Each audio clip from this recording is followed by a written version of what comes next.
Nupur Sharma incident के बाद Qatar लगातार भारत से माफ़ी मांगने की उम्मीद कर रहा था, लेकिन भारत सरकार उस समय यह कहकर कि यह किसी का पर्सनल ओपिनियन है, माफ़ी मांगने से इनकार कर दिया। लेकिन भारतीय नौसेना के 8 पूर्व सैनिकों, 3 रिटायर्ड कैप्टन, 4 कमांडर और 1 नाविक सहित जासूसी मामले में हिरासत में लिए गए थे, जो कि दहरा ग्लोबल टेक्नोलॉजी एंड कंसल्टेंसी के लिए काम कर रहे थे। यह एक निजी कंपनी है। ये कंपनी सबमरीन प्रोग्राम में कतर की नौसेना के लिए काम कर रही थी।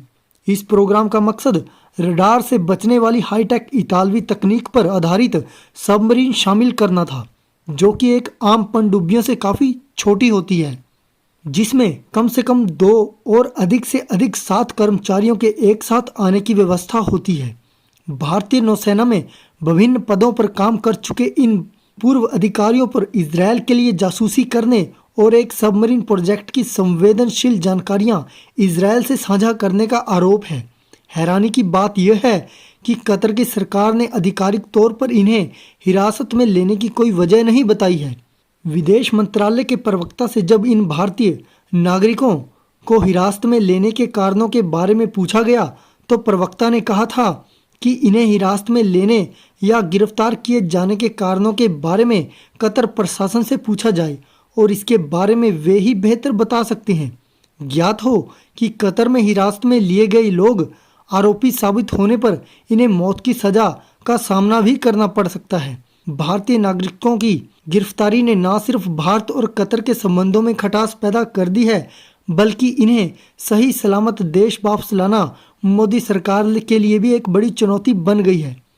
गिरफ्तार किए गए भारतीय नागरिक महत्वपूर्ण लोग हैं। उन्होंने जीवन भर भारतीय नौसेना में काम किया है। उनके परिवारों की आशा बंधी है कि उन्हें घर वापस लाया जाएगा। इस मुद्दे पर अगर कतर की सरकार खामोश है, तो भारत सरकार ने भी अभी तक ज़्यादा खुलकर कुछ नहीं कहा है। कतर सरकार की ओर से आरोपों पर जानकारी न देने की वजह से कैद में रह रहे भारतीयों की स्थिति और जटिल होती जा रही है। इससे उनके परिजनों की चिंता बढ़ रही है। मार्च के अंत में अदालत की पहली सुनवाई के बाद 3 मई को सुनवाई की दूसरी तारीख पर अभियोजन पक्ष को आरोपों को सार्वजनिक करना था, लेकिन ऐसा नहीं हुआ।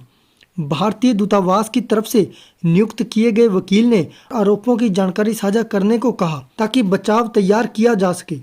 कोर्ट ने इस मामले में सुनवाई के लिए कोई तारीख नहीं दी है। दोनों देशों के बीच संबंधों में एक असहज शांति और एक स्पष्ट तनाव है।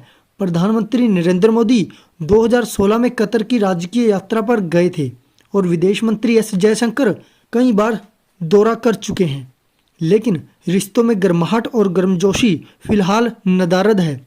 ये पूरा प्रकरण भारत और कतर के बीच मजबूत द्विपक्षीय संबंधों को बिगाड़ने की एक साजिश भी हो सकता है, क्योंकि कतर और ईरान करीबी हैं।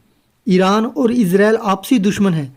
भारत और इजरायल करीबी हैं, लेकिन भारत के भी ईरान के साथ अच्छे रिश्ते हैं। अगर इजरायल कुछ करता है तो इसमें भारत का कोई हाथ नहीं।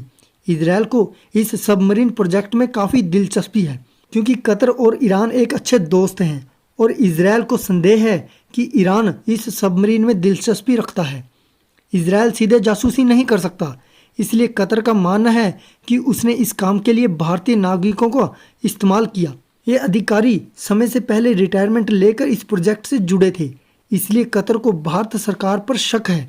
गिरफ्तार किए गए नागरिक ना ही भारत सरकार के मुलाजिम थे और ना ही दोहा में भारतीय दूतावास से जुड़े थे, लेकिन वो भारतीय नागरिक हैं जो हमारी जिम्मेदारी है कि वियना कन्वेंशन के तहत उन्हें तमाम सुविधाएं पहुंचाएं और उन्हें भारत लाने की कोशिशें जारी रखें। अब ये भी सुनने में आ रहा है कि भारतीय दूतावास में अब तक कोई भी राजनयिक डिप्लोमेट तैनात नहीं किया गया है। अब समय के साथ देखना यही होगा कि ऊँट किस करवट बैठता है।